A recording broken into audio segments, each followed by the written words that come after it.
Well, good morning, guys. It's a beautiful day to do some exploring. Come along with me. Bloop!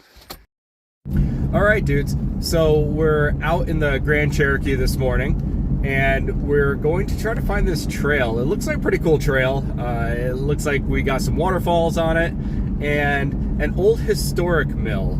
Now, I don't really know too much about the condition of this historic mill. I don't really know too much about it, just saw some pictures on the internet. So we're gonna see if we can find this place and take a look around, do some exploring. So I hope this is fun, and I hope you guys stick around for the ride. Let's go.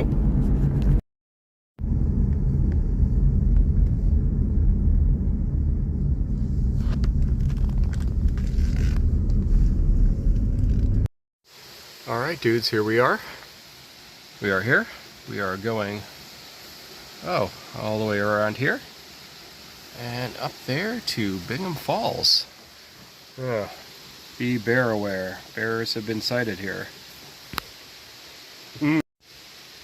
Well, then this should be fun. Let's go see what we can find, guys.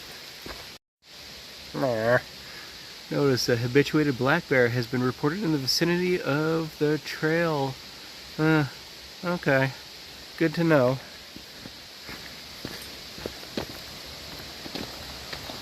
Ooh, look at that down there. Isn't that something? Alright, so like on most of these trails in this region, the woods get dark really quick out here. And as I pointed out a couple of times so far in this video, lots of signs saying be bear aware.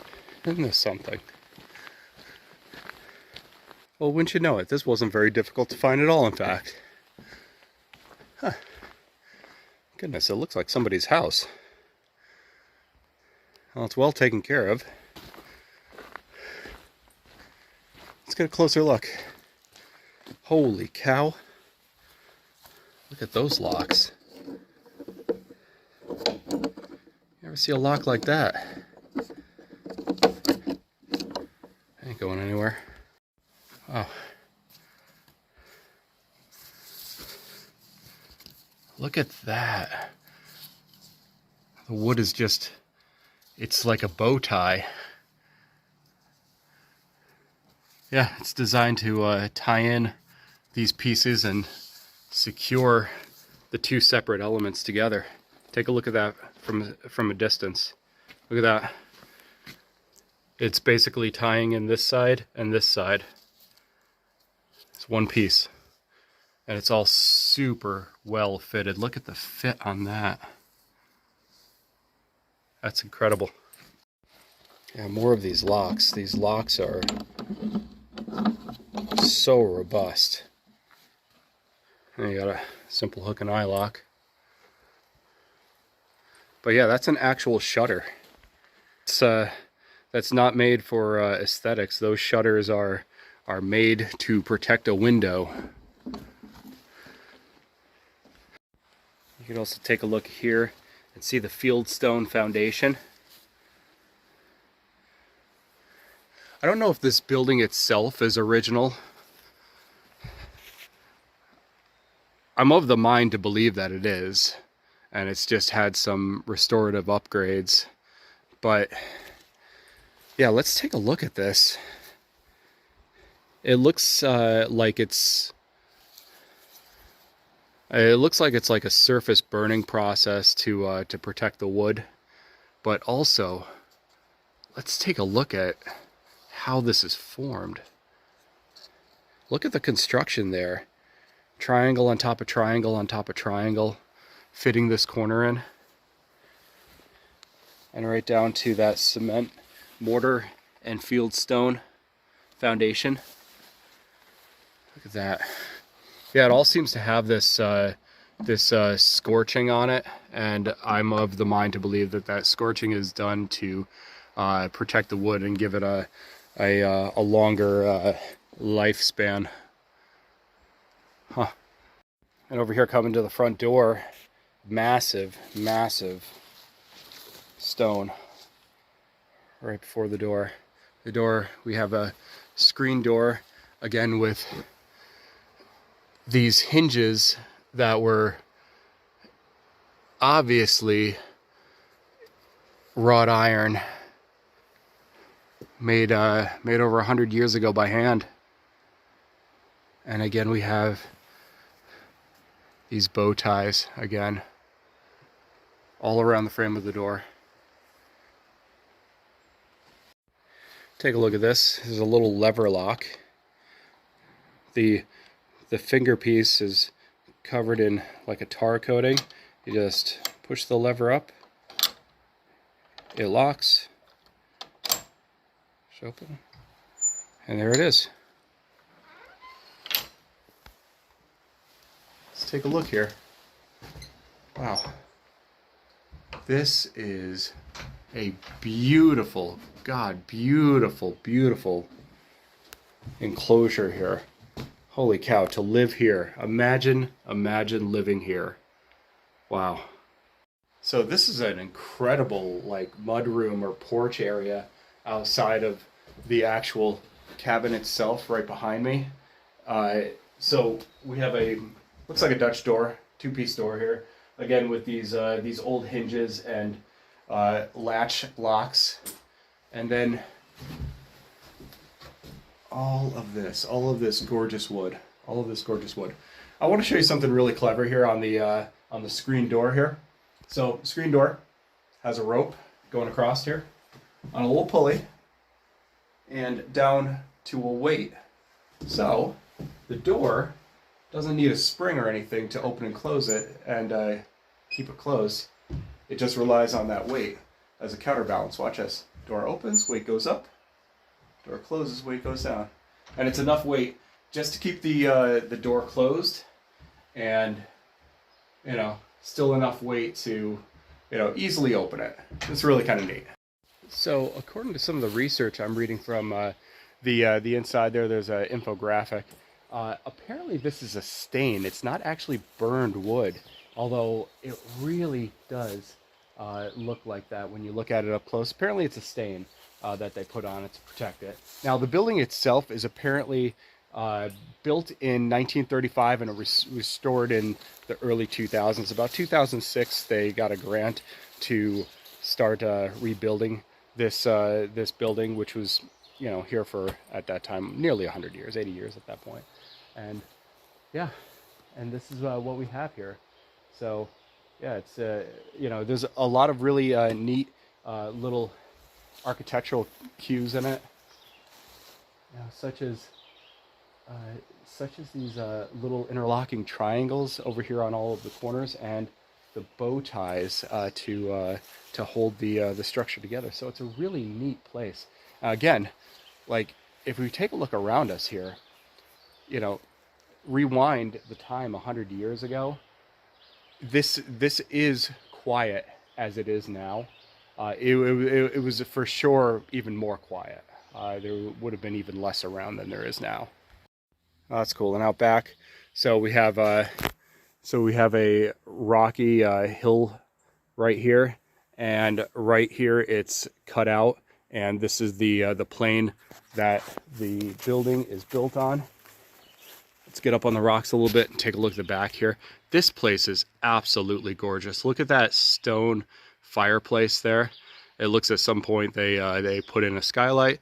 It kind of makes sense. You want to get some light in this, and I'm positive that was a much later update. I'm assuming that was the turn of the 21st century update. But yeah, let's take a quick look at the back here. Obviously the whole building is locked up, and it is a land trust, and we are going to continue protecting its historical integrity and not try to get into this building and mess anything up. It's important that we take care of places like this for future generations. Oh, look at this. Look at this, a work table, all cut, all milled, likely locally. And these little pieces of ironwork, that's just fantastic. Just fantastic. We also got some historic solar panels to power this place. My God, imagine that. Like living out here, living in the mountains, literally nothing around. God, these guys had the life. What an absolutely gorgeous building, beautifully restored, and obviously well cared for.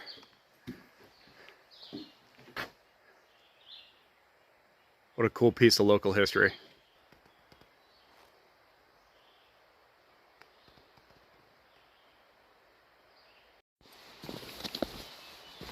Yikes. Pay attention to where you're walking. Oh, well, would you look at that? That's where they lead. Look at this. You guys seeing this? All right, look a little closer. Right there. Right there. Right angle. Now let's take a look over here. Stone walls. Hey guys, so right now I'm standing inside of the stone foundation that's all over here. We got a good example of it over here. The rest of it looks like it's pretty washed out. There's still like little bits on the other side that you can see clearly. Again, like clear right angles of stones stacked on top of each other. So obviously, you know, sign of human habitation. And I'm standing inside of the this space right now. So at some point in history, and it looks like just about 100 years ago, there was a family who took all of these rocks, or hired somebody, probably did it themselves, stacked all of these rocks, cut out this space to make a basement foundation root cellar for their house. And I am standing on top of that space. And here we are,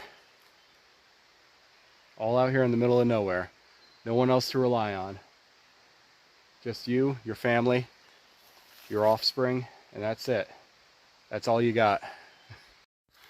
Take a look at that huge piece of,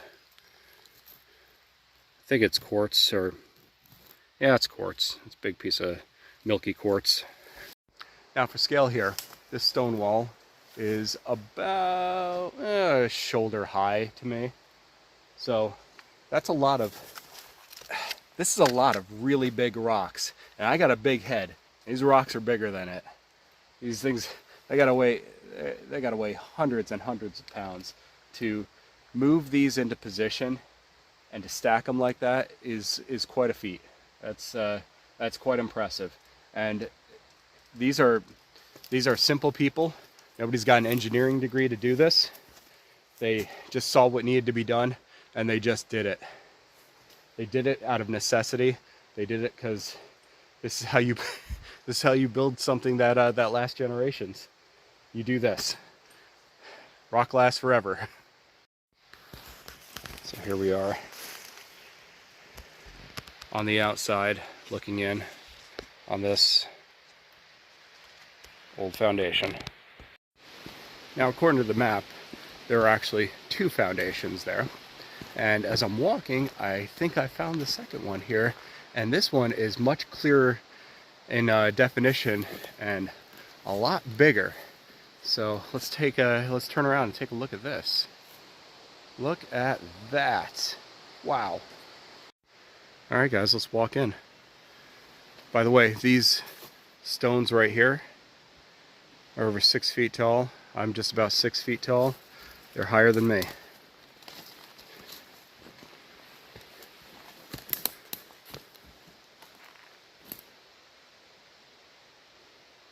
Take a look at the tree root. It's growing right through that foundation. And this tree, dead center, right out the middle of it.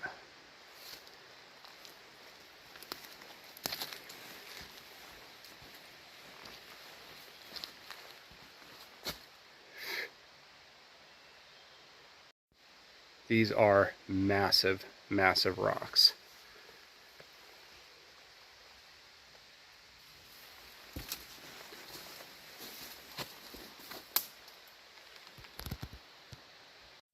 Again, for scale, let's take a look at this. It is.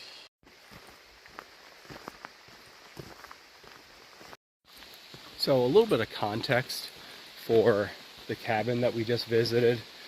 This cabin, this trail that we're on, is in the town of Stowe, Vermont. Now, the big industry for pretty much most of the 20th century for Stowe, Vermont, is the tourism industry, specifically the ski industry. And the cabin was originally built as a respite by a local doctor, whose name I'm going to butcher, but I'm going to give it a shot anyways. A Dr. Lichtenthaler, who built it for that ski industry that was burgeoning at the time. Let's take a look at this huge boulder here. This huge boulder has these again, quartz inclusions that just striate through the different strata of the rock. And then down here by my foot, this big mushroom growing out.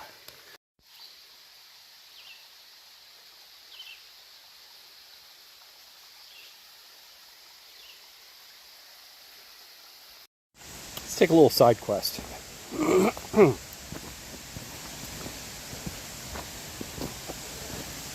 So we're off the main trail, and we're just going to take a look down over here because it sounds like the waterfall is getting much closer. I don't know that this is an official trail we're on, but it looks like it's an area that's cleaned out well enough that it very well could be. It's just not marked. So let's see what we can see down here.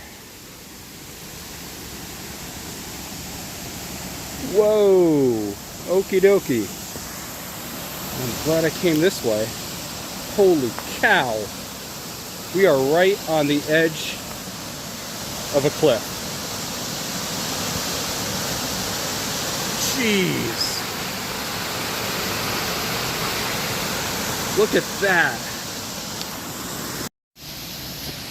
Oh, holy cow, I almost came right up on this here. Whoa.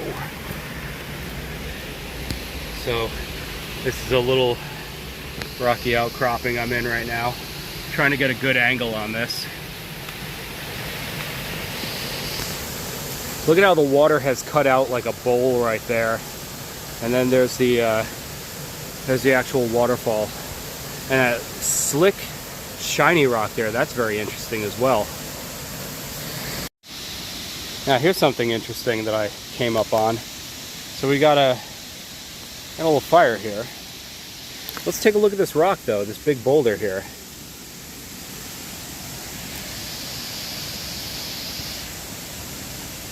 We got obvious occult symbols, but that's not it. That's not all we have here. Let's look a little bit closer. What do you guys see there? Can you see that? That looks like a rune. So we have a diamond here with two pieces coming off the side there. Now, I'm not up on runes, but that's obviously man-made. I don't know, is that the symbol for man? You guys tell me in the comment section if you know what that is. But we also have an occult pentagram here. Yeah, I mean, I get it. I don't agree with it, but I get it.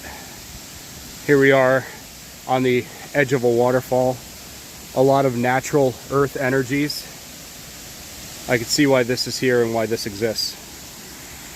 I mean, just as likely it's edgy teenagers or edgy college kids wanting to spook the tourists out here.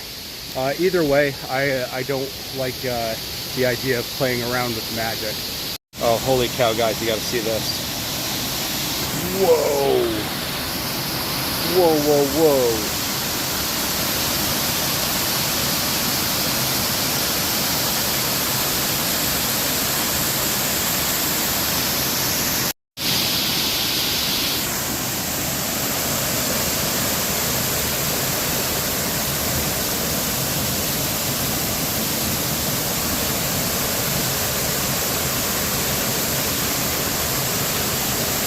God, that is mesmerizing.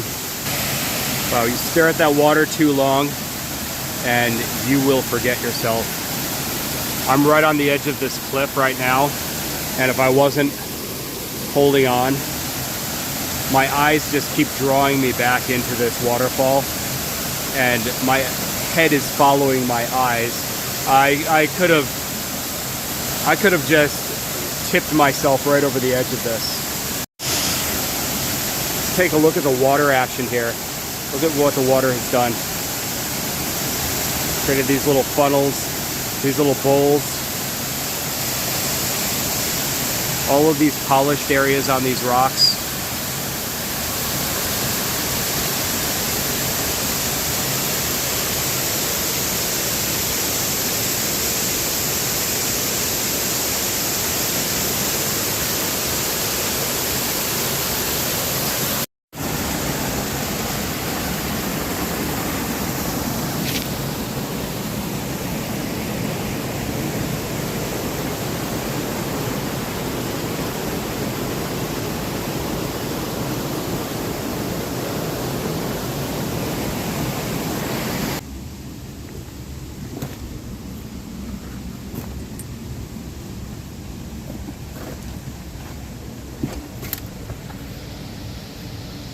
Now I'm in this carved out channel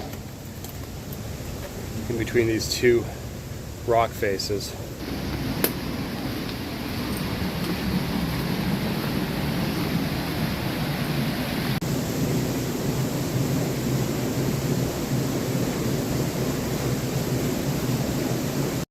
All right, guys, we found a little picnic area with a structure and a bunch of tarps laid down. I believe that these are stabilizing tarps. There's probably an archaeological site underneath that. But we also have an infographic over here. Let's take a look at this. Historic sawmill and butter tub factory. Oh, imagine that. In the late 1860s, Civil War veteran Orlando Turner purchased 600 acres in the Stowe Forks area. He logged the land and milled and harvested trees here at his sawmill on the west branch of the Little River. In addition to milling logs into boards, he had a butter tub factory and a small blacksmith shop on site. Through the early 1800s and early 1900s, butter was packed in large wooden tubs or boxes containing 40 to 60 pounds of butter. These tubs were then shipped off in refrigerated rail cars to be sold to nearby cities. All right, here we are, number 1, Pike's Mill, pictured here. Same time as Orlando's mill's operation. Okay, so this is a different spot. Okay, so over here, Turner's Mill was located to your left, and I assume that's what this is, and the associated building here. Yeah, okay. To your left and to the top of the stone wall, the mill pond was upstream to your right. Okay. And likely what this structure is and the associated structures we looked at earlier. As you walk the river, turn back and look at the blacksmith shop on site. You'll see a stone foundation wall to the right of the stairs. This wall was built in the 1800s to support the mill. Okay, so here we are. 1, the mill. 2, you are right here. This is the blacksmith shop. I assume that's what this is here. There's a dam over here, and this is what it looks like. And that is likely the building we were looking at before. All right, let's continue on. Let's take a quick look at all of this over here. Guys, this right here is the reason why I started doing YouTube videos.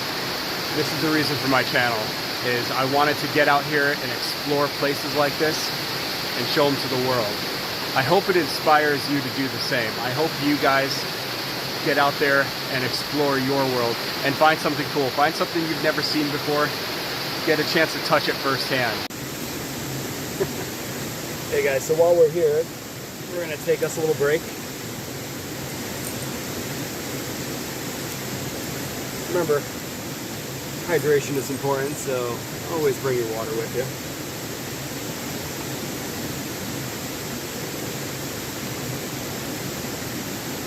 This is a beautiful spot. and it's a perfect place to take a little snack break, enjoy the scenery. So I know at least one of my buddies gets a little chuckle out of me eating my MRE pieces. So this is for you, my man. This is applesauce. It's applesauce enhanced with maltodextrin for increased performance, I'm sure.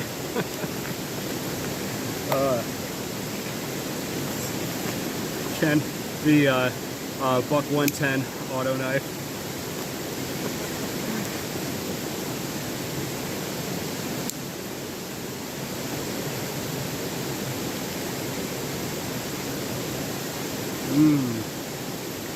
It feels like performance enhancement.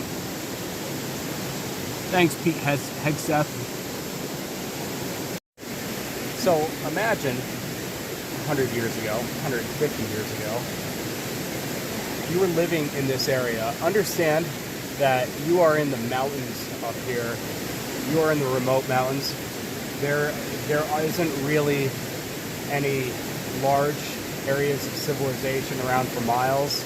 There's a town nearby, but that town would have had maybe a couple hundred people in it at best, 100 people in it during that time period. So everything you have, you had to make from your own environment here. Everything you have. And I could see how this person has created a mill to create a product that is at that time valued.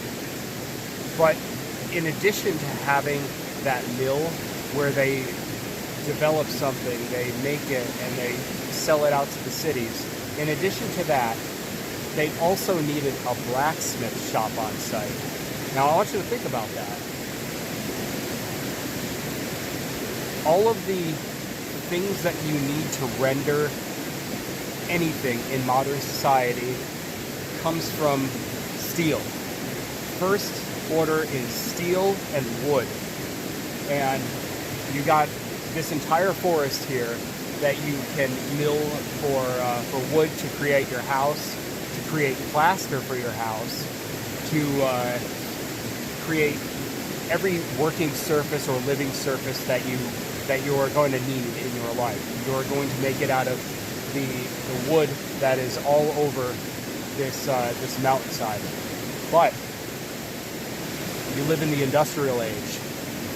What do you need that is durable and can do a lot of work? You need steel. You need iron, you need steel.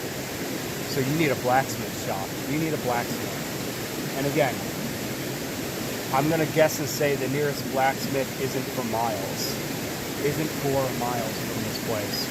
And you're going to need to know how to do things yourself. So in addition to having a mill, you also have a blacksmith shop so that you can make and repair anything that comes up in your course of business, in your course of living out here.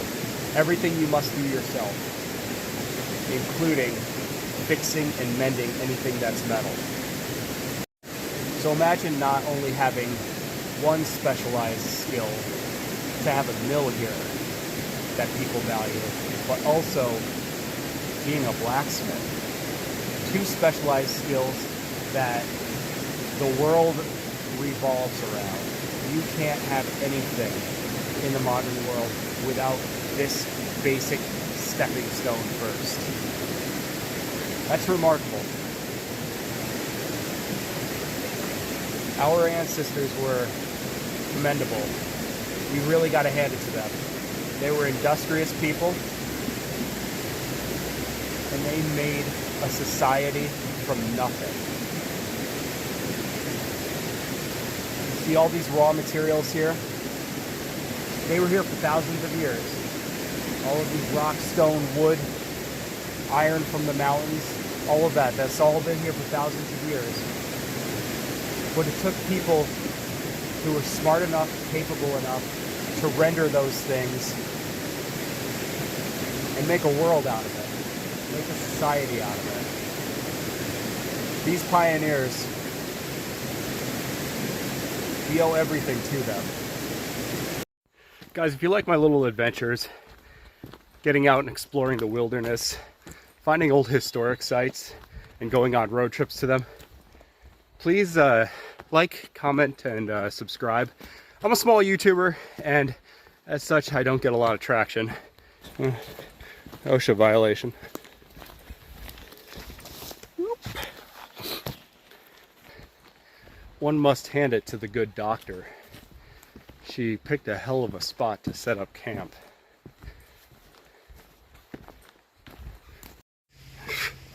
Alright guys, and here we are.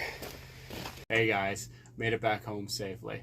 I just wanted to thank everybody for sticking it out with me in this video where we got to explore some historic sites in bear country. Remember to like, comment, and subscribe for more videos just like this. Take it easy, guys.